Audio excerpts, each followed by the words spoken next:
Okay, AOC finally responded proudly concerning a high school yearbook photo that proves she grew up in a wealthy suburb. She said, "See, I told you I went to high school." And I can tell you, I know that when I was waitressing and struggling to put food on the table, for a while there, I did. I tried to stop caring. I tried to just keep my head down, work my shifts, and accept that this is just how things are. But that is no way to live, Arizona. It's no way to live. What I do know is that we don't have to live like this. And in fact, we cannot live like this anymore. This is ridiculous. Greg Gutfeld and Megyn Kelly went after AOC's political circus and didn't hold back. With sharp humor and straight-to-the-point criticism, they ripped apart the showy speeches, viral virtue signaling, and empty drama. From TikTok outbursts to unrealistic economic ideas, nothing was spared.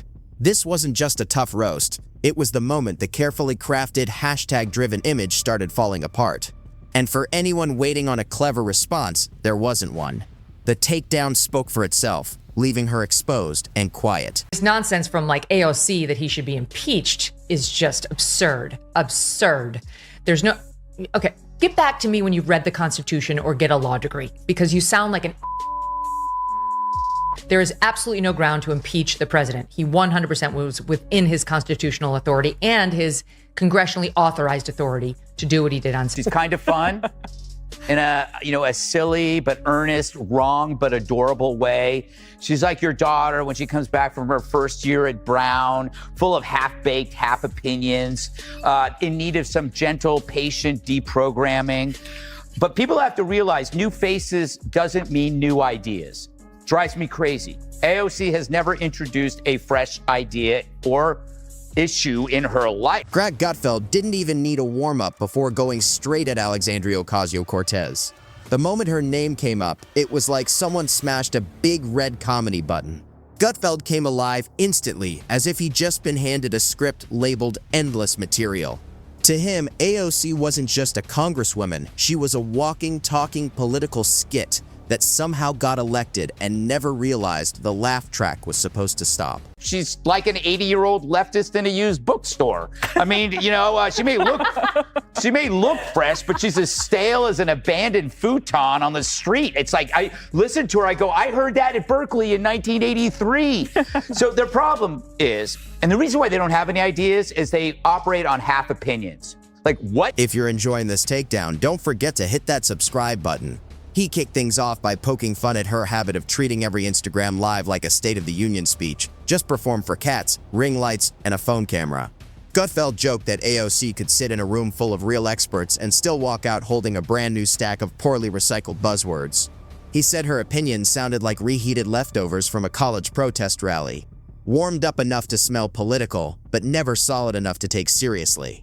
So by now you heard that AOC, among others, were arrested last night. She truly is an American hero.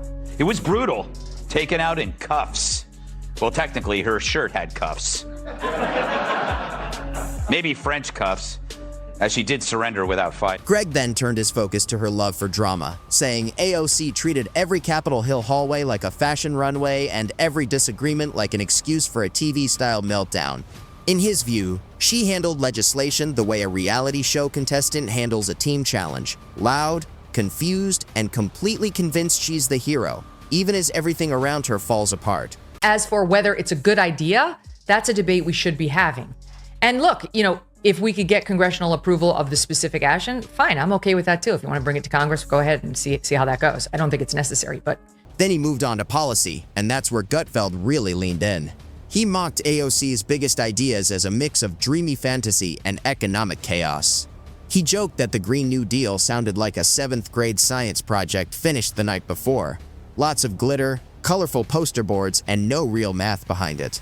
He compared her policy plans to trying to build IKEA furniture without the instructions, then blaming the chair when it falls apart. Oh, let's do it. What happens? You have repeat criminals wreaking havoc. What if we have sanctuary cities? Hey, let's do it. What happens? finding sanctuary, safe haven. What if we give trans rights? Oh, you just ruin women's sports. You ruin safe spaces. You make kids' lives hell. But he also took aim at her non-stop social media routine. Greg joked that AOC spent more time recording videos than a full-time influencer, with the added issue of facts rarely making an appearance. He pictured staff meetings packed with filters and catchphrases while someone lectured about carbon emissions and snapped selfies inside an SUV. Then came the emotions. Gutfeld couldn't overlook her flair for public displays, saying she turned every vote she didn't like into a full Shakespeare-style drama, complete with a shaky voice and long, heavy pauses. In his view, when AOC didn't get her way, it wasn't just a policy disagreement. It was the fall of Rome, just with better lighting. Meanwhile, on another platform, Megyn Kelly stepped in with calm precision. Where Gutfeld brought the fire, Kelly brought the scalpel. She didn't yell or mock. She quietly broke AOC down piece by piece, each point more uncomfortable than last. Megyn questioned the image of AOC as a deep thinker, pointing out how she repeated half-digested talking points with the confidence of someone who skimmed an article and called it expertise. She noted that AOC's speeches were heavy on emotion, but light on structure, more like a motivational poster that somehow managed to win an election. There's a beautiful little town called Yorktown Heights in Westchester. It's not the fanciest of Westchester towns, but it ain't the Bronx by any measure. And the reason this is relevant is because a congresswoman who you may know as Alexandria Ocasio-Cortez has been telling us for years that she is from the Bronx. And recently she had a fight with President Trump over tweet, text, truth, whatever. And she played tough and said, "Oh, don't you mess with me. I'm a Bronx girl, and we eat Queens boys for breakfast." Kelly also mocked AOC's habit of swapping hard data for moral outrage. She explained that AOC treated every disagreement not as a difference of opinion, but as proof that someone was the villain. According to Megyn, the real world doesn't work on a simple heroes versus enemies script, but AOC never seemed to catch on, likely because she was too busy staging her next protest right inside her own office. Then came the performance politics. Megyn said AOC didn't really legislate, she live-streamed. She didn't debate, she performed. She painted AOC as someone who showed up to Congress with a script, a spotlight, and no real plan beyond chasing likes and applause. Press conferences, she said, were treated like audition tapes for a dramatic role that existed only in AOC's imagination. Kelly also questioned the environmental posturing, wondering how someone so focused on saving the planet could rack up frequent flyer miles like a touring DJ. She joked that AOC's climate talk had the depth of a bumper sticker and the reliability of a weather forecast drawn in crayon. Megyn then turned to AOC's love of outrage, pointing out how every headline became a personal crusade and every opposing voice was treated like an existential threat. In her words, AOC handled public policy like an endless social justice poetry slam, with every line more dramatic than the last. But if her pants had cuffs, she would have pretended to be in leg irons too. But real handcuffs, not so much. But that didn't stop her from pretending. And I hate it when people do this to me. When I ask people to put on handcuffs and they say, "I'll just pretend I have them on," I'd be like, "Sure, and I'll pretend to pay you after." Megyn couldn't resist teasing AOC's constant reminders of her humble beginnings, joking that she'd turned a former bartending job into the political equivalent of a comic book origin story. She said AOC talked about it as if she'd invented struggle itself, and half-joked that the next campaign slogan might be, "From cocktails to Congress, revolution included." Meanwhile, Gutfeld wasn't finished. He moved on to AOC's media battles, especially her long-running feud with reality. He joked that she seemed to think any question was persecution, and every fact-check was a personal attack. Greg said she handled criticism with all the grace of a toddler denied candy, loud, dramatic, and fully convinced she was the victim. He laughed at how AOC built a brand as the voice of the people while somehow avoiding most actual people. In his view, her idea of constituents included online activists, TikTok philosophers, and climate protesters glued to sidewalks. He questioned how someone supposedly focused on working families could spend so much time posing for magazine covers. Greg then took aim at her red carpet moments, mocking those famous dress appearances as fashion statements delivered with all the subtlety of a jackhammer. And respectfully, AOC, well, that's real cute, except she only lived in the Bronx until she was age 5, when at best you're in usually kindergarten, maybe first grade. And she spent the rest of her childhood, 1 through 12th grade, in Yorktown Heights, which is Westchester. And by any measure, it is richer, nicer, and more white collar than the Bronx, with all due respect to my friends in the Bronx. He said, AOC tried to play Robin Hood in designer shoes, grabbing attention from real issues while giving speeches that sounded like tweets run through a thesaurus. Meanwhile, Megyn turned back to AOC's contradictions. She pointed out how AOC preached empowerment while constantly claiming to be powerless, demanded accountability while dodging it, and called for transparency while avoiding any interview that wasn't pre-scripted. According to Megyn, AOC had mastered the art of switching between revolutionary and victim, depending on which camera angle looked best.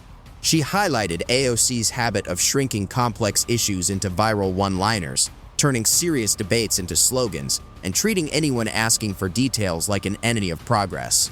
Megyn noted how AOC talked about capitalism as if it were a forbidden villain, turning every economic question into a chance to blame billionaires while sidestepping the math. She also pointed out AOC's talent for launching movements with no infrastructure and revolutions with no logistics. In Megyn's view, AOC treated politics like a college schlub.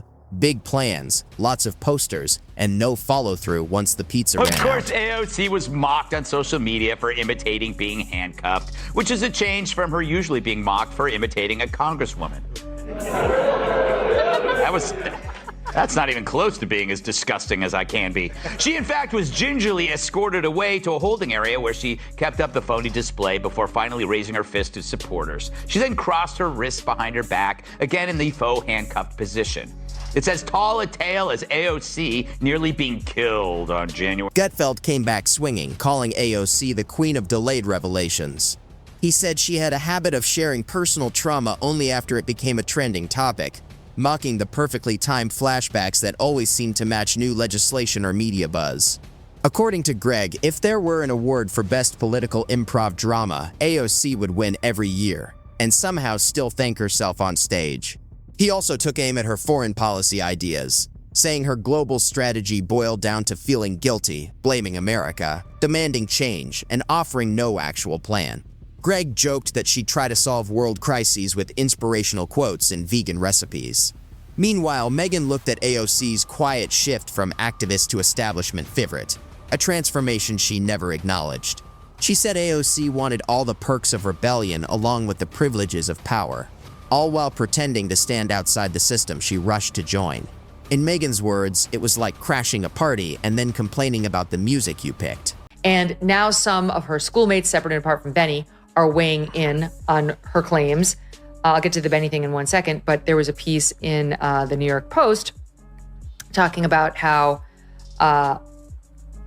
she's embarrassing herself. She's embarrassing herself now with this Bronx girl. She took aim at the staged photo ops, the carefully curated outrage, and the endless cycle of controversies that always ended with a tearful video and a fundraising link. Megyn said AOC had turned congressional work into a non-stop performance, with each episode casting her as the misunderstood hero bravely taking on reality. Both Gutfeld and Kelly agreed on one thing: AOC wasn't an accident. She was a carefully built brand disguised as authenticity, marketed as a revolution and powered by Wi-Fi. They didn't see her as dangerous, just predictable, a script with costume changes and a protest sign paired with designer boots. Greg joked that if AOC had a week to write a bill, she'd come back with a spoken word poem and a playlist. He imagined her trying to pass legislation with glitter pens and short video clips. To him, AOC didn't represent the future, she represented the moment politics swiped left on substance. Megyn, sharp as ever, wrapped it up with a warning. AOC's biggest challenge wasn't her opponents, it was time. Slogans fade, hashtags disappear, and eventually people expect results. When that moment comes, AOC will learn that likes don't pass laws, reposts don't fix infrastructure, and emotional videos don't replace actual work. AOC was on 60 Minutes last night. Quite a feat for a newcomer. Must be all her great new ideas. people are going to have to start paying their fair share in taxes. Once you get to like the tippy tops, on your $10 millionth dollar, sometimes you see tax rates as high as 60 or 70%. What an expression. Now, the real story isn't AOC's very old ideas. It's the media's gushy view of her. Even with her old ideas, she gets on... Still, they left the door open. This wasn't the final act of the roast.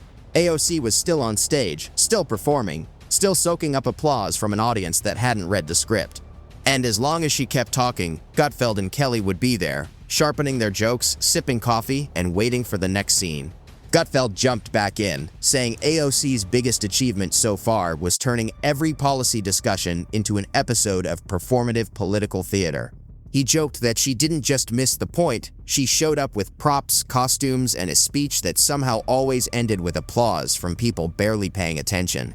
According to Greg, AOC could take a simple pothole complaint and turn it into a national debate about feelings, inequality, and whether asphalt itself had privilege. Let's check in on AOC and see what she has to say. Any quick reaction on what's going on with Elon Musk and President Trump on Twitter right now? Oh man, the girls are fighting, aren't they? I think this breakup we've been seeing a long time coming, but we'll see what the impacts are of it legislatively. Okay. You're so cool referring to them as the girls. She's above it all, Ben. That's what she's trying to telegraph. You see, she's the adult in the room, the one out there who does a preacher accent, and she leans into her fake Latina accent. And she's the adult. He aimed straight at her leadership moments, saying that whenever a real crisis hit, AOC showed up late, unprepared, and overly dramatic. He compared her approach to a firefighter arriving at a blaze with a scented candle and a vlog camera. In his view, she cared more about shaping the story than actually solving the problem, and her audience ate it up like political popcorn. Megyn Kelly stepped back in with another sharp critique, focusing on AOC's habit of moralizing every issue while skipping the practical side entirely. She said AOC was the kind of leader who could guilt people into recycling a straw while hopping on a plane to her next speaking event. Megyn mocked her selective outrage, the way she exploded over online trends but ignored the slow, tedious work of real governance. She finished with a calm smirk, saying AOC's biggest fear wasn't being wrong, it was being ignored. In her world, silence isn't reflection, it's defeat. And as long as cameras, controversy, and rehearsed outrage existed, AOC would keep talking, whether anyone was still listening or not.